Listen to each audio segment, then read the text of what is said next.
I've got tutorials on somehow. I need to turn it. Well, what do you got here? I mean, what? Oh, this is a Paper Jam's paper guitar. It's a toy guitar you get at Walmart. This is what it looks like, and so it's got a little programming in there, and kids can make songs. But what I thought was that the Paper Jam's guitar could be a foundation for this, because when you're a musician, you kind of need to have foundation. Just holding it in your hand doesn't feel quite connected or quite right. So the minute I stuck it on here and gave it a reference, because the variables within this thing, your hand moves this way, right? So you kind of need to be stable.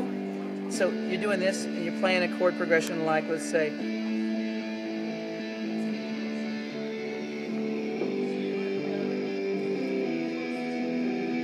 an acoustic guitar. You had a whole different aesthetic there.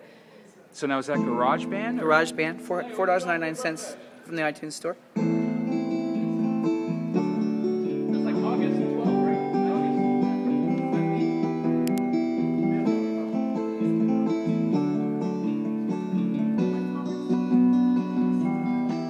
What's interesting, I have a guitar back at home.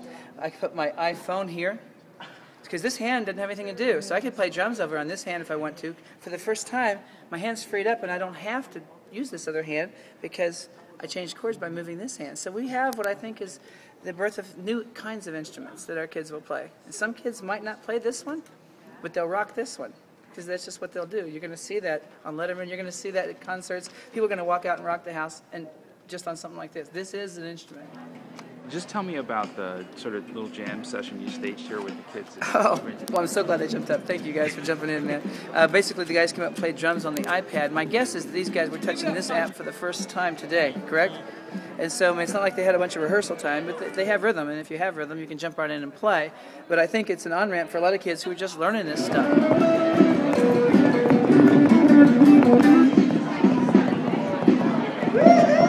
About it. When you're a new drummer and you're not good yet, you don't want anyone to hear you because you're off time.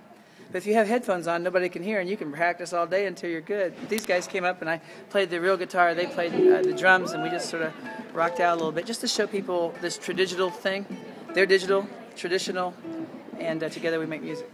What's the core message about how this technology is changing education and access to opportunity? You know, I think it's a leveler. I think that kids from the trailer park don't need $1 million to get in the game anymore.